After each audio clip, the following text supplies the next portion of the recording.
अस्सलाम वालेकुम। मैं हैदर अली बिजरानी इंटरनेशनल रिलेशन के पेपर 1 और पेपर 2 की लेक्चर सीरीज में खुशामदीद।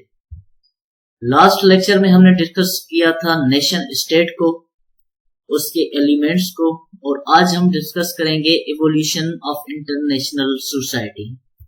तो इसके लिए जो मेरे पास रेफरेंस है वो है जॉन बैलेस की book the globalisation of world politics की एडिशन नंबर 4। अगर इस बुक को आप पढ़ें तो उस बुक के पहले ही चैप्टर में उन्होंने इंटरनेशनल सोसाइटी को इलाबोरेट किया है, डिस्कस किया है, तो उससे आपके कॉन्सेप्ट और ज्यादा क्लियर हो सकते हैं। सबसे पहले अगर हम सोसाइटी को देखें तो सोसाइटी लोगों के मजमूए को जो किसी ऑर्डर्ड फॉर्मेट में रहें, उनके उनकी कोई गवर्नमेंट हो, उस गवर्नमेंट में कुछ रूल्स हो, रेगुलेशन हो, जिसके तहत वो किसी सोसाइटी के अंदर रहें, किस एरिया के अंदर रहें, तो उसे सोसाइटी कहा जाता है।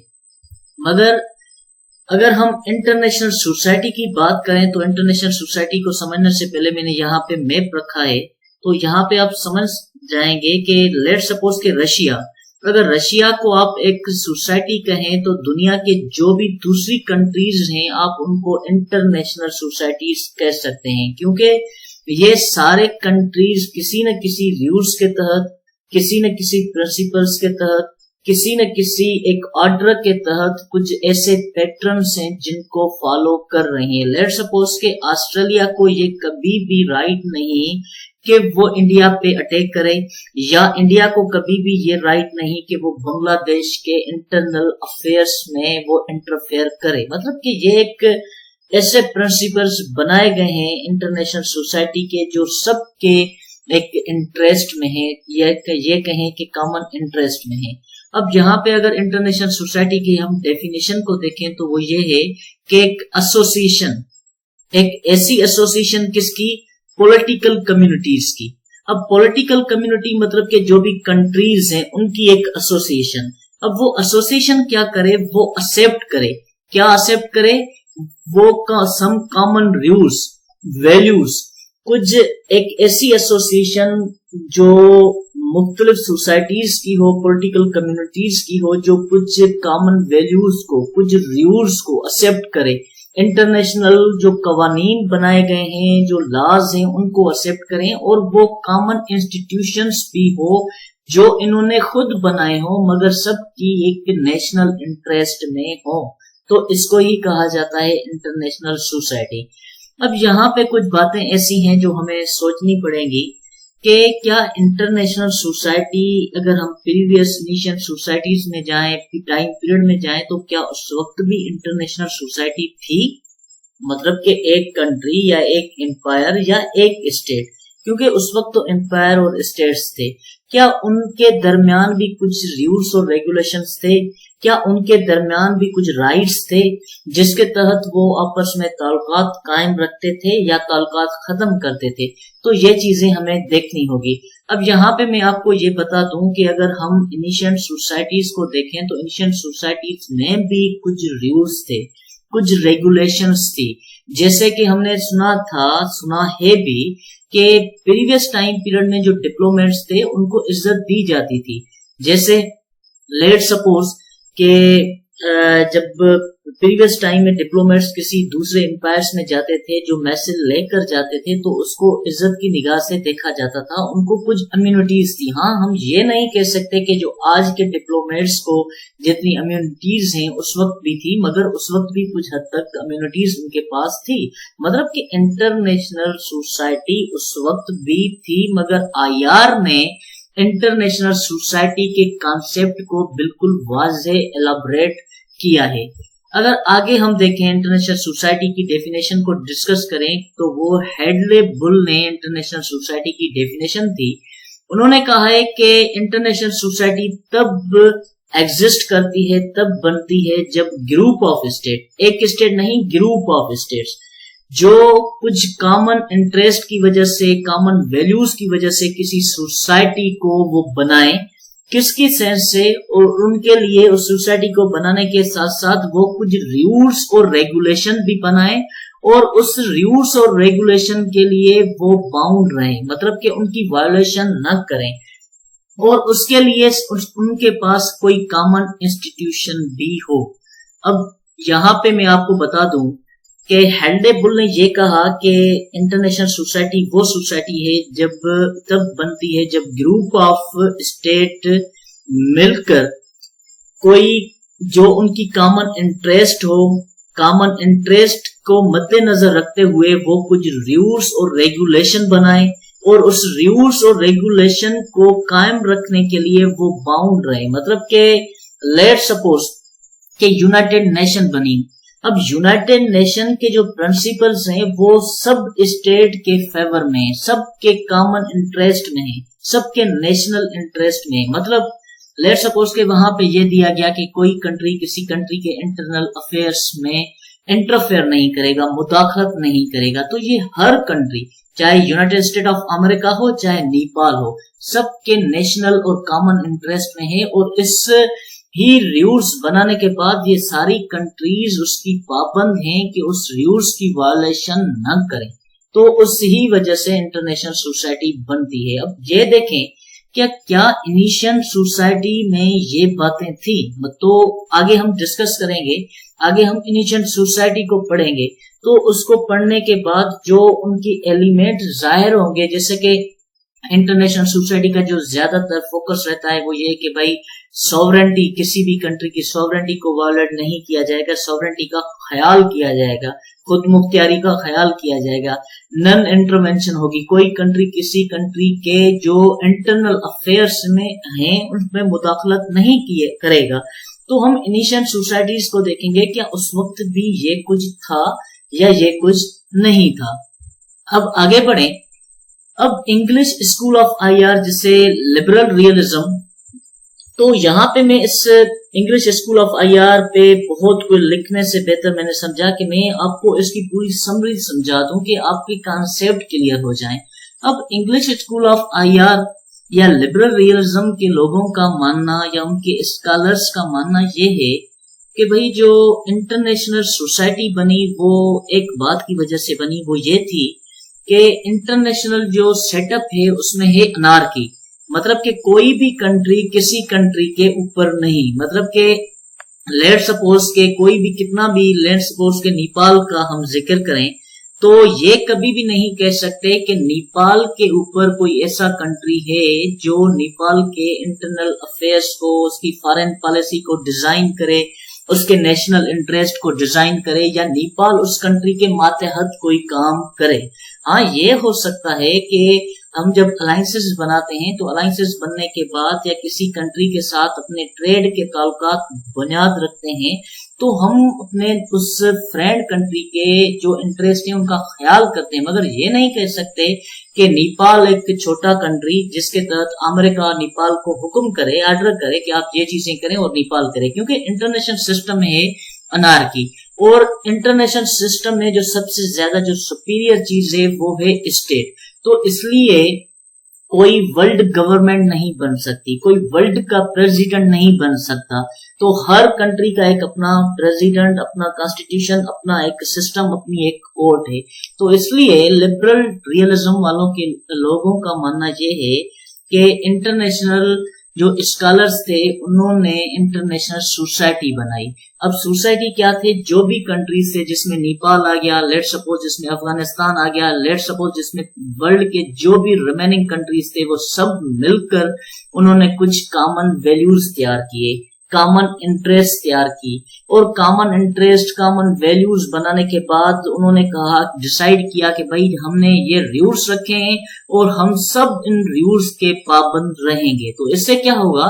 اس سے یہ ہوگا کہ کوئی کسی کنٹری کے اوپر نہ رہے گا، اس کے اوپر ڈومیننٹ نہ رہے گا، کیونکہ انہوں نے یہ رولز بنائے اور سب ان رولز کے پابند رہیں گے۔ جیسے کہ یونائٹڈ نیشن، اب دیکھیں یونائٹڈ نیشن کوئی کنٹری ہے نہیں، ایک آرگنائزیشن ہے، اور اس آرگنائزیشن کو جو بنانے والے ہیں وہ بھی اسٹیٹس ہیں۔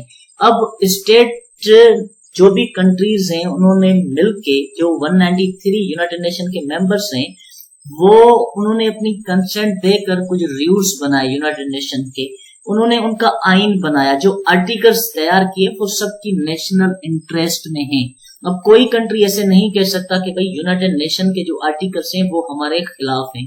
तो मतलब कि एक आर्टिकल्स बनाया गया, स्ट्रक्चर बनाया गया और स्ट्रक्चर को सब फॉलो कर रहे हैं।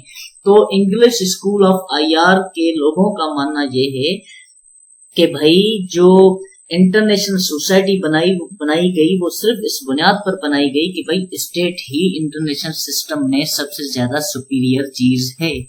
अब आगे देखें तो इंटरनेशनल सोसाइटी दो ही चीजों पे बेस्ड करती है, एक सॉवरेन इक्वलिटी, मतलब कि कोई जितना भी पावरफुल कंट्री हो और जितना भी कम पावरफुल कंट्री हो तो वो सारे आपस में बराबर हैं। दूसरा पॉइंट है नॉन इंटरवेंशन, कोई भी कंट्री किसी भी कंट्री के अंदरूनी मामलात में मुदाखलत नहीं करेगा। अब जब ये दो चीजें हुई तो उन चीजों के तहत ही जो कंट्रीज में आपस में ताल्लुकात बढ़े वो डिप्लोमेसी के तहत बढ़े। मतलब जब सॉवरेन इक्वलिटी हुई, सब बराबर हुए, कोई किसी कंट्री के मामलात में जब मुदाखलत करना खत्म की गई तो उसके बाद हर कंट्री ने डिप्लोमेसी के तहत दूसरी कंट्री के साथ अपने ताल्लुकात बेहतर करने की कोशिश की, ताल्लुकात मजीद आगे बढ़ाने की कोशिश की। उसके बाद इंटरनेशनल कवानीन बनाए गए, इंटरनेशनल कवानीन को सारी कंट्रीज ने, एम्पायर्स ने, स्टेट ने फॉलो करने की कोशिश की। अगर ये चीजें हम देखें तो पास्ट में भी थी, जब एम्पायर्स थे तो उन एम्पायर्स में भी एक सॉवरेन इक्वलिटी रखी जाती थी। हाँ ये है जो ज्यादा देखें, हम कभी भी आज के दौर को कल के दौर से एग्जैक्ट कंपेयर नहीं कर सकते, मगर उस वक्त भी एक सॉवरेन इक्वलिटी थी, उस वक्त भी नॉन इंटरवेंशन, हाँ ज्यादा इंटरवेंशन थी, दूसरी कंट्रीज में इंटरवेंशन किए जाते थे, मगर उन इंटरवेंशन को भी खत्म करने के लिए कुछ कवानीन थे, रूल्स ऑफ वार थे। और उसके बाद आहिस्ता आहिस्ता जब इन दो प्रिंसिपल्स के बाद बैलेंस ऑफ पावर की गेम स्टार्ट हुई। अब बैलेंस ऑफ पावर की गेम ऐसे स्टार्ट हुई, लेट सपोज के एक कोई पावरफुल कंट्री, अब उसके पावर को बैलेंस करने के लिए बहुत सी एम्पायर्स और स्टेट मिलकर उन्होंने अलायंसेस बनाए और उनकी पावर को बैलेंस किया। अब बैलेंस ऑफ पावर पे भी मैंने अलग अलग लेक्चर तैयार किया है जिसपे मैं आपको ज्यादा उसमें समझा दूंगा। अब यहाँ पे देखें कि इंटरनेशनल सोसाइटी की जो टाइप्स हैं, कैटेगरीज हैं, वो कितनी हैं। अब सबसे पहला पॉइंट वो ये है कि जो इंटरेक्शन हुई इंटरनेशनल सोसाइटी की, जो कंट्रीज थी, एम्पायर्स थी, वो जो आपस में उन्होंने ताल्लुकात कायम किए या ताल्लुकात बढ़ाए, वो सबसे पहला जो ताल्लुकात बना वो था ऑल अगेंस्ट ऑल। अब यहाँ पे देखें, अगर ऑल अगेंस्ट ऑल मतलब कि उस वक्त जो कंट्रीज थी, जो एम्पायर्स थी, इनिशियल टाइम में वो ज्यादातर वार के चक्कर में ही ताल्लुकात रखती थी। जैसे स्पार्टन्स, जैसे एथेंस के कौमों के दरमियान और स्पार्टा के कौमों के दरमियान जो ज्यादा चक्कर था वो वार के हिसाब से ही उनके ताल्लुकात थे। हाँ इवन के वो पीस ट्रीटीज करते थे, वो अलायंसेस बनाते थे और बहुत सी चीजें, मगर उसमें ये था कि उनके जो ताल्लुकात थे वो यही थे कि वो पावर के चक्कर में, पॉलिटिकल स्टेटस के चक्कर में और सिक्योरिटी डायलेमा के चक्कर में वो जंग में चले जाते थे। मतलब कि उनका इंटरेक्शन सिर्फ इस ही बुनियाद पे होता था, क्योंकि जब स्पार्टा ने एथेंस पर सिर्फ इस बात की वजह से जो हमला किया था, जो जंग हुई थी, उसमें मेन रीजन ये था कि एथेंस की पावर बढ़ रही थी और इस बात की वजह से स्पार्टन्स को एक थ्रेट महसूस हुआ, सिक्योरिटी डायलेमा महसूस हुआ कि कल ऐसा न हो कि ये हमारी पावर को खत्म कर दें, जिस बात की वजह से स्पार्टा के लोगों ने हमला किया था एथेंस के ऊपर। तो ये उस वक्त जो इंटरेक्शन होती थी, एक ज्यादातर इंटरेक्शन इस बुनियाद पे होती थी। दूसरी इंटरेक्शन वो होती थी कोऑपरेशन, मतलब कि जैसे मैंने आपको पहले ही बता दिया कि स्पार्टा ने एक अलायंसेस बनाए थे जिसमें 150 प्लस एम्पायर्स थी, छोटी छोटी, और वो जो एम्पायर्स थी वो उसमें डोमिनेट जो कर रहा था वो स्पार्टन था, और जो दूसरी छोटी एम्पायर थी वो भी अपने इंटरनल अफेयर्स में कुछ हद तक आजाद थी। ये नहीं था कि स्पार्टन ही उनको समझाते थे कि भाई आपको ये करना है या ये नहीं करना, मतलब कि एक अलायंसेस बनाया गया था। उसके बाद जो थर्ड नंबर जो इंटरेक्शन होती थी वो एम्पायर्स के तहत होती थी। जैसे अगर हम सेम स्पार्टन की मिसाल को लें, अगर एंशिएंट टाइम पीरियड में, तो वो एम्पायर्स भी जो बनाई गई थी, उनके सिस्टम, उनको गवर्न करने के लिए, उनको रेगुलेट करने के लिए कुछ प्रिंसिपल्स बनाए गए थे, कुछ ऑब्जेक्टिव तैयार किए गए थे जिसके तहत वो रेगुलेट्स करती थी, जिसमें वार के कवानीन बनाए गए थे, जिसमें और रूल्स बनाए गए थे। इवन के डिप्लोमेट्स को भी उस वक्त इज्जत दी जाती थी जो मैसेज भेजते थे। उस वक्त डिप्लोमेट्स इतनी हद तक ही महदूद थे। अब अगर आगे देखें तो इंटरनेशनल सोसाइटी की जो एवोल्यूशन हुई वो यूं हुई कि पहले था हंटिंग टाइम पीरियड, मतलब कि कुछ भी शिकार किया, शिकार करने के बाद उन्होंने वो खाया, मतलब कि सोसाइटी जो थी वो यहाँ तक महदूद थी। आहिस्ता आहिस्ता जब डेवलपमेंट होती गई, जब लोग सेटलमेंट की तरफ आए, तो सेटलमेंट के बाद जो सबसे ज्यादा चीज जो उनके सामने आई इंटरनेशनल सोसाइटी को, वो थी इकोनॉमी। तो भाई हमें जो खाना पीना है उसके लिए इकोनॉमी की जरूरत थी, उसके लिए पैसों की जरूरत थी। तो इकोनॉमी की वजह से ही आहिस्ता आहिस्ता डेवलपमेंट होना शुरू हुई। लेट सपोज के किसी एक फैमिली ने, हम ये नहीं कहते कि सेटलमेंट हुई, सेटलमेंट होने से ही कोई कंट्रीज या एम्पायर्स बने, मगर हम एक फैमिली की मिसाल लेते हैं। तो उस फैमिली ने दूसरी फैमिली के साथ ताल्लुकात बेहतर करने की कोशिश की, उनसे ताल्लुकात कायम किए, उनसे इंटरेक्शन की। क्यों? क्योंकि इकोनॉमी को कैसे बेहतर किया जाए, ट्रेड को कैसे बेहतर किया जाए। तो ऐसे बिल्कुल इसी तरीके से आहिस्ता आहिस्ता सिटी स्टेट का कॉन्सेप्ट जन्म दिया। तो उससे सिटी स्टेट्स बनती गई, फिर सिटी स्टेट से आहिस्ता आहिस्ता आगे एम्पायर्स बनी। तो मतलब आपको ये चीजें समझनी होगी कि उस वक्त भी इनिशियल टाइम पीरियड में भी जिस वक्त कोई कॉन्सेप्ट न था, उनमें इंटरेक्शन थी। अगर हम 700 BC की मिसाल दें तो उस वक्त भी ग्रीस में कुछ रूल्स थे, कुछ प्रिंसिपल्स थे। ग्रीस में सबसे पहला प्रिंसिपल ये था कि उनमें कहा जाता था कि भाई जो भी फॉरेनर हमारी टेरिटरी पे रह रहे हैं, हमें उनकी कदर करनी चाहिए। इवन के इंडिया के जो लोग थे, इंडिया इनिशियल टाइम पीरियड में 700 BC में, तो वहां पे भी लेटर्स उस वक्त तो नहीं लिखे जाते थे, मगर उस वक्त भी डिप्लोमेट्स का हिसाब था। बहुत सी जगहों पे कॉमन लैंग्वेज थी, कल्चर थी, और ये भी रूल्स बनाए गए थे कि भाई जो रिलीजियस वर्शिप की प्लेसेस हैं उनको कभी भी हर्ट नहीं करना। इवन कि उस वक्त चाइना में या रोम में डिप्लोमेसी थी, रूल्स ऑफ वार थे कि भाई वार्स में कौन सी जस्ट वार है, कौन सी अनजस्ट वार है। तो ये एक प्रिंसिपल 700 BC में भी थे उस सिटी स्टेट में, उसके बाद उन एम्पायर्स में। और उसके अलावा के जस्ट वार, जैसे मैंने आपको कॉन्सेप्ट दे दिया, या लव द स्ट्रेंजर्स। अब ये उस वक्त एक स्लोगन पाया जाता था 700 BC के टाइम पीरियड में।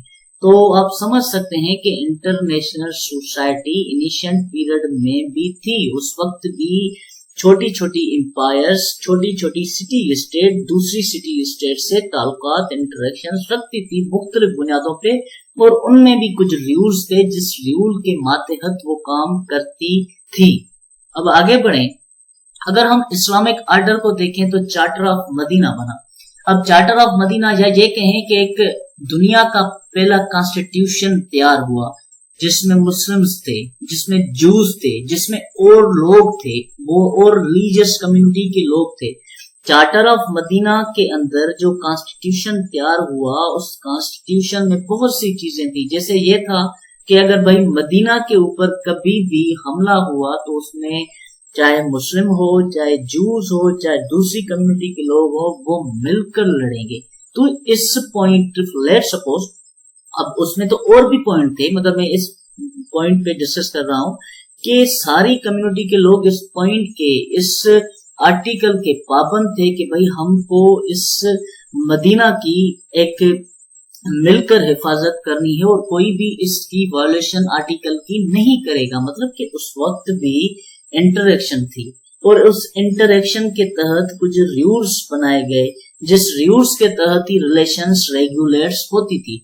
जैसे कि उस वक्त जो इस्लामिक वर्ल्ड था उसको दो चीजों में तकसीम किया गया, एक दारुल हरब और दूसरा दारुल इस्लाम। अब दारुल इस्लाम मतलब कि वो एरिया जहां पे इस्लाम फैल चुका था, अब दारुल हरब मतलब कि वो एरिया जो इस्लाम के अंडर में नहीं थी मगर उन्हें दारुल इस्लाम तक लेके आना था। मतलब कि अब तब तक जंग करनी थी जब तक दारुल हरब के एरियाज भी दारुल इस्लाम के अंडर में ना आए, जब तक वहां पे भी इस्लाम ना हो। मतलब कि एक, आप देखिए, रूल्स थे, एक आर्डर था जिसके तहत इंटरनेशनल सोसाइटी रिवॉल्व हो रही थी, इवॉल्व हो रही थी। तो आहिस्ता आहिस्ता इंटरनेशनल सोसाइटी में डेवलपमेंट होती गई। अब अगर हम मॉडर्न इंटरनेशनल सोसाइटी को देखें तो मॉडर्न इंटरनेशनल सोसाइटी भी दो ही प्रिंसिपल्स पे है, वो है सॉवरेन इक्वलिटी और नॉन इंटरवेंशन। सॉवरेन इक्वलिटी जैसे मैंने आपको बता दिया कि नेपाल और यूनाइटेड स्टेट ऑफ अमेरिका ये दोनों इंटरनेशनल सिस्टम में या नेशन स्टेट के फार्मूला में या इंटरनेशनल सोसाइटी में इक्वल है। हम नहीं कह सकते कि नेपाल को आप यूनाइटेड स्टेट ऑफ अमेरिका के बराबर न देखें। और दूसरी नॉन इंटरवेंशन। नॉन इंटरवेंशन मतलब कि यूनाइटेड स्टेट ऑफ अमेरिका को कभी भी ये राइट नहीं कि वो नेपाल के इंटरनल अफेयर्स में मुदाखलत करे। तो मॉडर्न इंटरनेशनल सोसाइटी भी इसी पॉइंट पे उनका फोकस है और इसमें जो सुपीरियर चीज है वो ही स्टेट है, जैसे मैंने पहले ही डिस्कस इस बात को कर दिया है।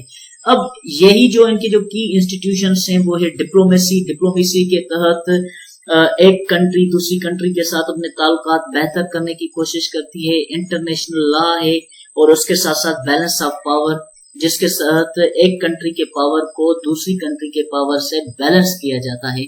अब ये जो मॉडर्न इंटरनेशनल सोसाइटी का जो जन्म हुआ, जो आगाज हुआ, वो 30 इयर्स वार के बाद जो यूरोप में हुई थी, दो यूरोप की रिलीजियस कम्युनिटी के दरमियान हुई थी। और उस वार को खत्म करने के बाद जब ट्रीटी ऑफ वेस्टफैलिया हुई, ट्रीटी ऑफ वेस्टफैलिया में ही नेशन स्टेट का जन्म हुआ, जिसमें ही ये प्रिंसिपल्स तैयार किए गए कि भाई सॉवरेन इक्वलिटी होगी, नॉन इंटरवेंशन होगा।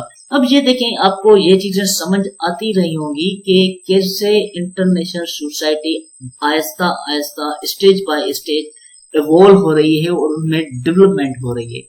उसके बाद इंटरनेशनल सोसाइटी में फ्रेंच रेवोल्यूशन आई। फ्रेंच रेवोल्यूशन में जैसे मैंने जो लास्ट मैंने लेक्चर रखा था नेशन स्टेट, तो नेशन स्टेट में मैंने आपको ये बता दी थी, अगर आप वो देखें तो फ्रेंच रेवोल्यूशन के बाद एक इक्वलिटी का कॉन्सेप्ट उसने जन्म लिया और उसके अलावा जो फ्रेटर्निटी का कॉन्सेप्ट या उसके अलावा डेमोक्रेसी का कुछ हद तक कॉन्सेप्ट ने जन्म लिया।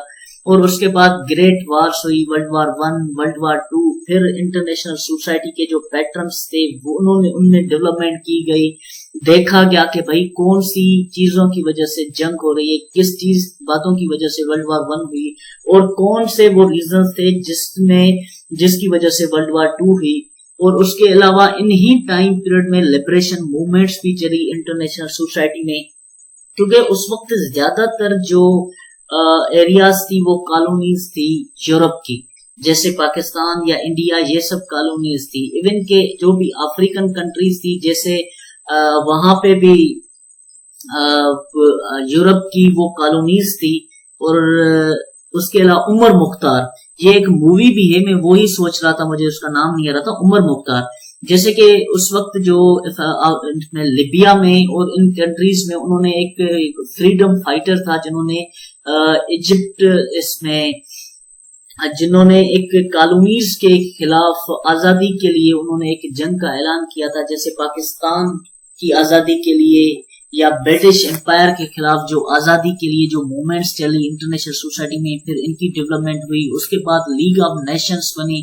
अब लीग ऑफ नेशंस बनने का जो मेन जो रीजन था वो ये था कि भाई एक ऐसी ऑर्गेनाइजेशन बनाई जाए जिसमें सारी कंट्रीज आए और सारी कंट्रीज आने के बाद उनमें एक ऐसा सिस्टम तैयार किया जाए जिसके तहत कभी आगे जंग न हो। मतलब कि एक ऐसा प्लेटफॉर्म तैयार हुआ जिसमें बहुत सी कंट्रीज ने पार्टिसिपेट किया और ज्वाइन किया उनको। अब ये एक ऐसी चीजें थी जिसमें इंटरनेशनल सोसाइटी में जो डेवलपमेंट हो रही थी। उसके बाद बहुत सी आइडियोलॉजीज आई इंटरनेशनल सोसाइटी में, जैसे नाजिज्म ने जन्म लिया, फाशिज्म ने, कम्युनिज्म ने। अब ये चीजें इंटरनेशनल सोसाइटी में आती गई। उसके बाद यूनाइटेड नेशन का बनना और यूनाइटेड नेशन बनने के बाद कोल्ड वार का होना, और कोल्ड वार में भी मतलब कि पूरी दुनिया दो ग्रुप्स में, एक सोवियत और दूसरा यूनाइटेड स्टेट ऑफ अमेरिका के जो ग्रुप बने, बहुत सी कंट्रीज ने एक ग्रुप को ज्वाइन किया, बहुत सी कंट्री ने दूसरी ग्रुप को ज्वाइन किया। तो मतलब कि ये इंटरनेशनल सोसाइटी आहिस्ता दिन ब दिन इवॉल्व होती गई। अब उसके बाद अगर हम देखें तो फिर डिकोलोनाइजेशन हुई, बहुत सी कॉलोनीज को आजादी दी गई, जो लिबरेशन मूवमेंट्स चली थी। उसके बाद जो United union of Soviet socialist Republic बनी थी उसका खत्म होना। फिर उसके बाद अमेरिका का, जिसमें एंड ऑफ हिस्ट्री ایک بک لکھی گئی تھی فرانسس فوکویاما میں، جس میں انہوں نے کہا امریکہ کہ بھائی آپ اپنے رولز لگائیں دنیا کے اوپر، کیونکہ اس وقت سویت جو تھا، جو آپ کے خلاف ایک تھریٹ تھا، وہ بھی ختم ہو گیا، اس وقت آپ ہی ہیں۔ پھر امریکہ کا بننا، اس کے بعد 9/11 کے ایشو، پھر امریکہ کا افغانستان میں آنا، اس کے بعد واپس چلے جانا، یا اس وقت تک پریزنٹ تک کیسے کیسے انٹرنیشنل سوسائٹی ایوالو کرتی گئی۔ اب یہ دیکھیں اس پورے کمپلیٹ لیکچر میں کچھ چیزیں آپ کو ملی ہوں گی، وہ یہ تھی کہ ہر ٹائم پیریڈ میں انٹر ایکشن رہی ہے، چاہے وہ سٹی اسٹیٹس تھی، چاہے وہ فیملیز تھی، چاہے وہ گروپس تھے، یا پھر سٹی اسٹیٹ سے لے کر امپائر سے لے کر وہ کنٹریز بنی، ان میں انٹریکشن ہوئی، ان میں گروپس بنے، ان میں الائنسز ہوئے، ان میں کوپریشن بھی ہوئی، ان میں جنگیں بھی ہوئی، مگر انٹرنیشنل سوسائٹی اس سے ایوالو ہوتے ہوئے آج تک آ کر پہنچی۔ تو یہ تھا میرا انٹرنیشنل سوسائٹی کے لیکچر میں، امید کرتا ہوں کہ آپ کو پسند آیا ہو۔ اگر پسند آیا ہو تو لائک کریں، سبسکرائب کریں اینڈ شیئر کریں۔ Thank you, that's all.